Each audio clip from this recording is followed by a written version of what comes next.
102 referensi untuk mensahihkan nasab Alawi dari abad ke-5 Hijri sampai abad 15 Hijri sampai hari ini. Terverifikasi bohong Mbak Alawi. Terverifikasi bohong Mbak Alawi. Nih fatwanya nih. Wa nasabuhum batilun bima ja'a fi ummahati kutubin nasabi wa a'lamihim. Sesuai nasab mereka batil berdasarkan kitab-kitab induk nasab. Dan ulama-ulama mereka ahli nasab. Ternyata tesis Kiai Imad dibahas oleh ulama internasional.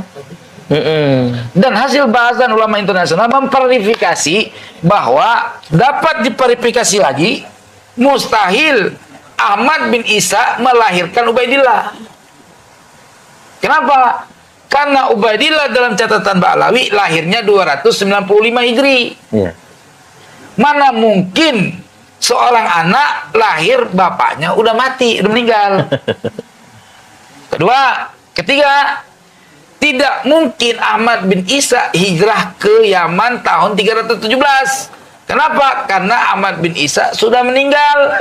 Inilah posisi yang sangat dilematis dari Tengku Qori ya. Mungkin posisi ini itu tidak diperkirakan dia sebelumnya ketika dia mengambil keputusan sekarang ganti membela Ba'alawi, yaitu posisi ketika dia ya mau membuat sebuah entitasis yang dikeluarkan di hadapan para kabib-kabib Ba'alawi. Nah, inilah yang menjadi dilema untuk dirinya. Karena apa? Karena sebelumnya dia itu Tengku Qori ini kita sudah tahu bersama bahwa dirinya itu adalah orang yang masuk orang yang sangat getol sekali apa itu serangannya terhadap kaum Ba'alawi ya.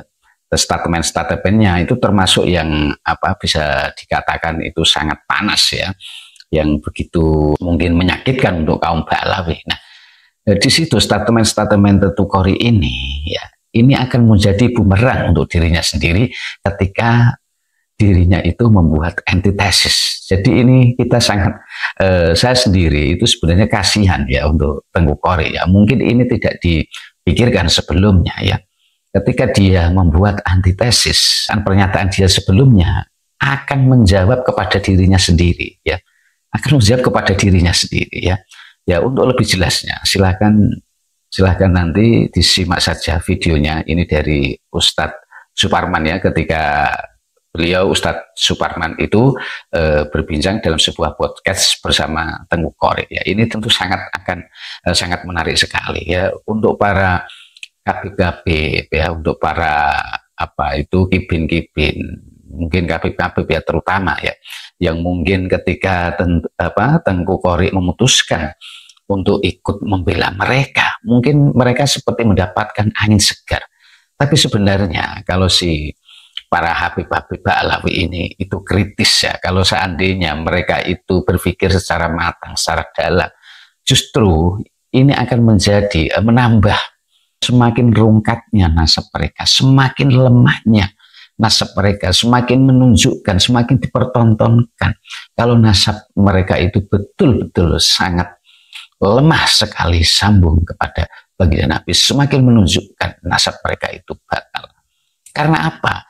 Karena secara otomatis ya, ketika Tengku Qori ini membuat katanya antitesis ya, dan itu dijawab oleh dirinya sendiri ketika sebelumnya membela Kiai Imad dan menyerang Ba'alawi, ini akan sangat merugikan dari Ba'alawi. Ini sama saja Ba'alawi ini itu dilucuti ya, semakin dilucuti ya. Ya silakan saja teman-teman simak saja ini video dari Ustadz Suparman ya, silakan saja simak sampai tuntas. Dari saya mohon maaf atas segala kesalahan dan kekurangan. Wassalamualaikum warahmatullahi wabarakatuh. Habib Qori mengatakan ia menemukan bukti keberadaan leluhur Ba'alawi dari abad ke-4 atau ke-5 Hijriah. Bahkan dia meneliti hingga kitab abad ke-15 Hijriah. 102 referensi untuk mensahihkan nasab Alawi dari abad ke-5 Hijri sampai abad 15 Hijri sampai hari ini. Di dalam kitab abad ke-4 ke-5 namanya Al-Ghaibah karangan Imam At-Tusi, terverifikasi bohong Ba'alawi. Terverifikasi bohong Ba'alawi. Tengku Korek membantahnya bahwasanya terkait dengan kitab pada abad keempat kelima Hijriah, Ba'alwi berbohong. Woi, Ba'alwi Jahannam.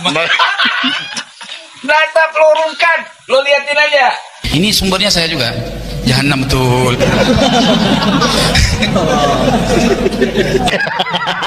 Repot. Maka kalau saya bandingkan tesis Kiai Imad dengan kitab Al-Burqah ini, jauh panggang dari api. Artinya tesis Kiai Imad lebih sangat jauh unggul daripada kitab ini. Ya. Kalau orang yang jujur. Jelas ya? Ya. Oke. Terus benarkah Imam Ibnu Hajar mengisbat nasab Ba'alawi? Nih, kita lihat. Saya menyatakan bahwa Imam Ibnu Hajar tidak pernah nulis nasab Ba'alawi dan mengakui nasab Ba'alawi. Kenapa? Karena kitab Sabat ini sudah diselewengkan. Ya. Iya. Artinya sudah dibuat oleh orang, dan apa tadi? Siapa tadi? Imam Ibnu Hajar sama sekali tidak pernah menuliskan atau mengambil sanad daripada yang disebut Al-Idrus itu. Gitu. Ya. Kenapa? Begini, teman-teman. Ya. Nih. Ya. Di sini kan dia tulis Al-Imam Al-Kabir Al-Faqih Asrihi Mufti Zamanihi Al-Alama Al-Mutafattin Syihabuddin Abdul Abbas Ahmad bin Muhammad bin Ali Al-Ma'ruf Ibn Hajar As-Sulami As-Su'udi kan? Ya kan? Ya. Nah, beliau dilahirkan tahun 909 Hijri. Oke? Sementara Abu Bakar bin Abdullah Al-Idrus, di mana beliau mengambil sanad khirqah dari beliau, wafatnya tahun 914. Yeah. Perhatikan teman-teman. Orang wafat 914. Ya. Yang satu lahir 909. 5 tahun umurnya Imam Ibnu Hajar, pergi ke Yaman, ngambil sanad pakai sorban sama orang yang sudah meninggal. Ya.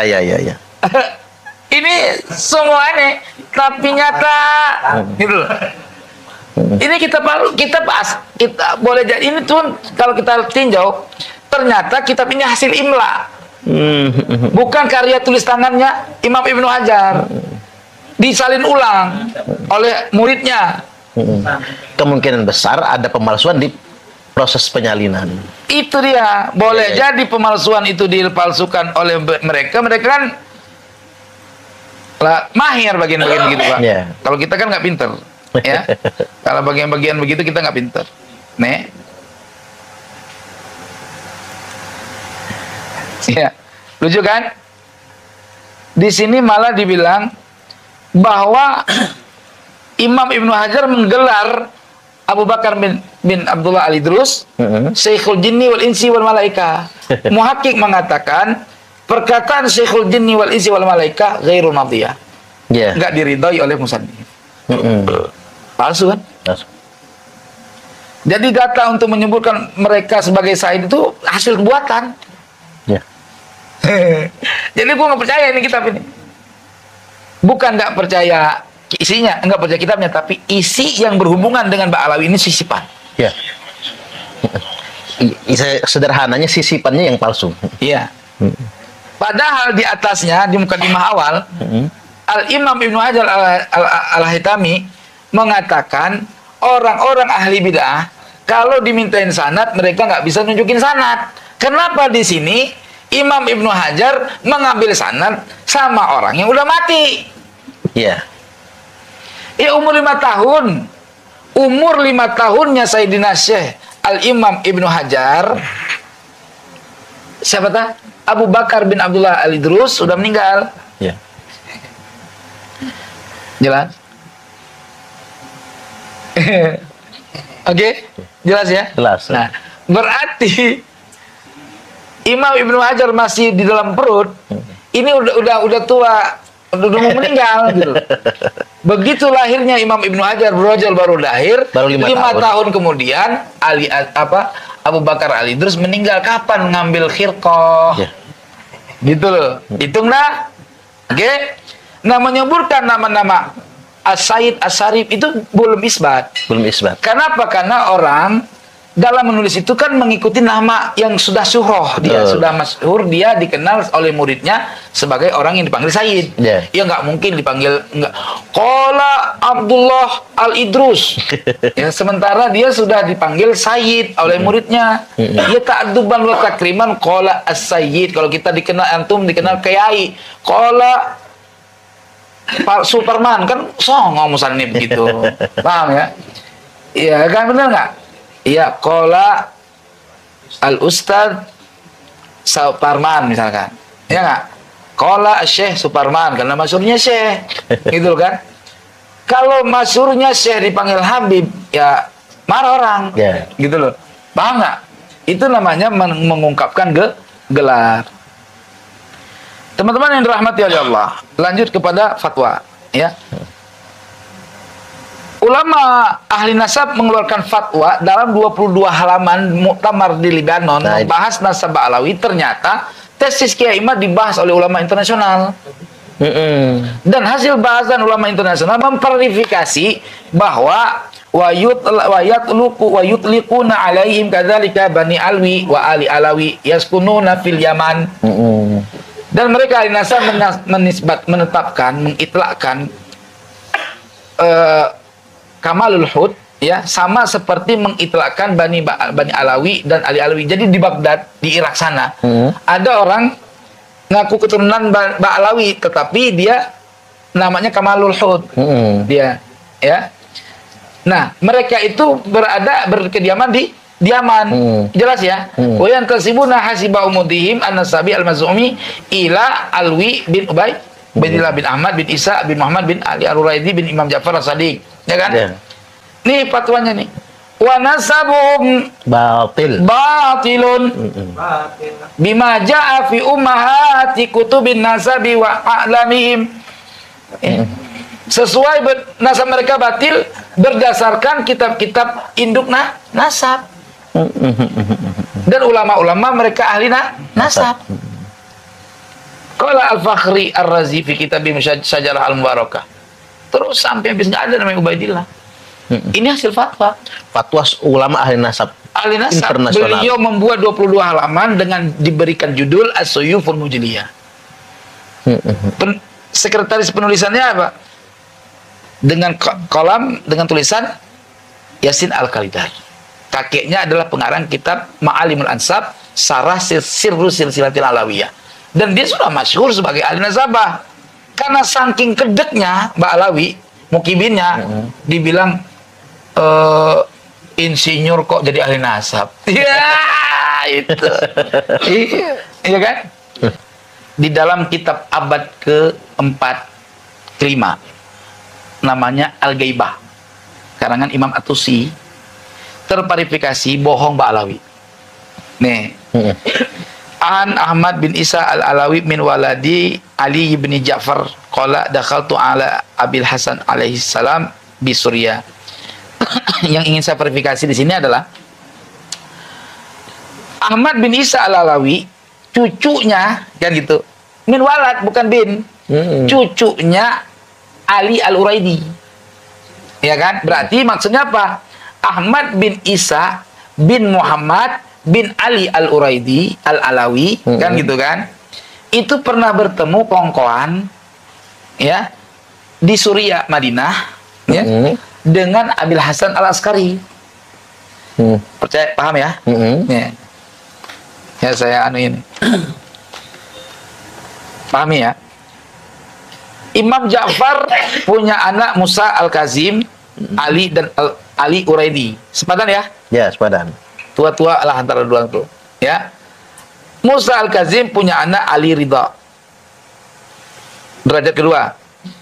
Ali Uraidi punya anak Muhammad An-Naqib. Jadi antara Ali Ridha dengan Muhammad An-Naqib itu kan sepadan ya? Sepadan. Sezaman pastinya kan?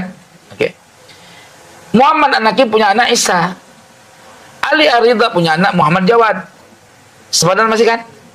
Sama-sama berapa generasi? Ya? Ya. 1, 2, 3. 1, 2, 3 sama 3 generasi. Isa punya anak Ahmad. Muhammad Jawad punya anak Ali Al-Hadi. Ali Al-Hadi ini punya anak Muhammad Al-Hasan Al-Askari. Artinya Ali Al-Hadi sebaya dengan Ahmad bin Isa. Iya. Gitu loh. Paham? Nah, bertemu dilakop Ali Al-Hadi dilakop dengan Abil Hasan Al-Askari. Gitu. Paham ya? Ya, gelarnya itu. Nah, Ali Al-Hadi itu wafatnya 260 Hijri atau Abil Hasan Al-Askari wafatnya 260 Hijri.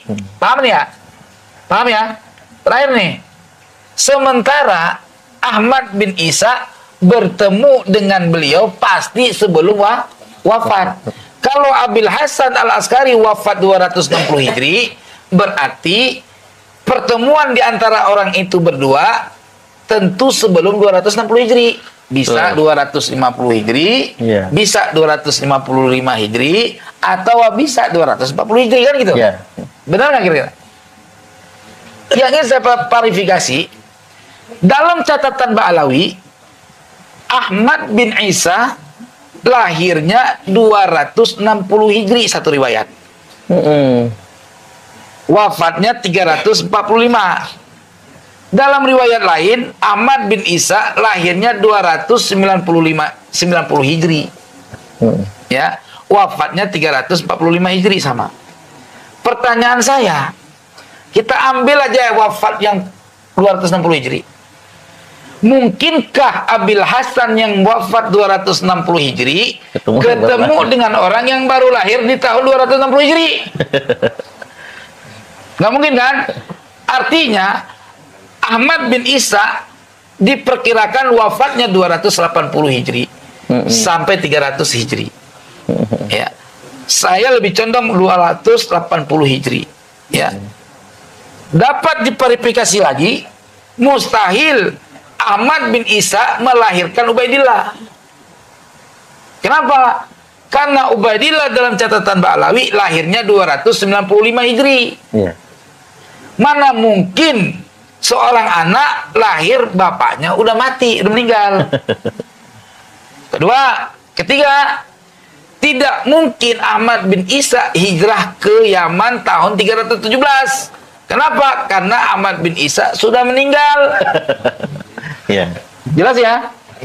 Maka kitab ini akur dengan Tahdhibul Ansab yang menyatakan bahwa Ahmad bin Isa wafat di Basrah, bukan dia di Yaman. Jelas saudaraku? Jelas. Alhamdulillah.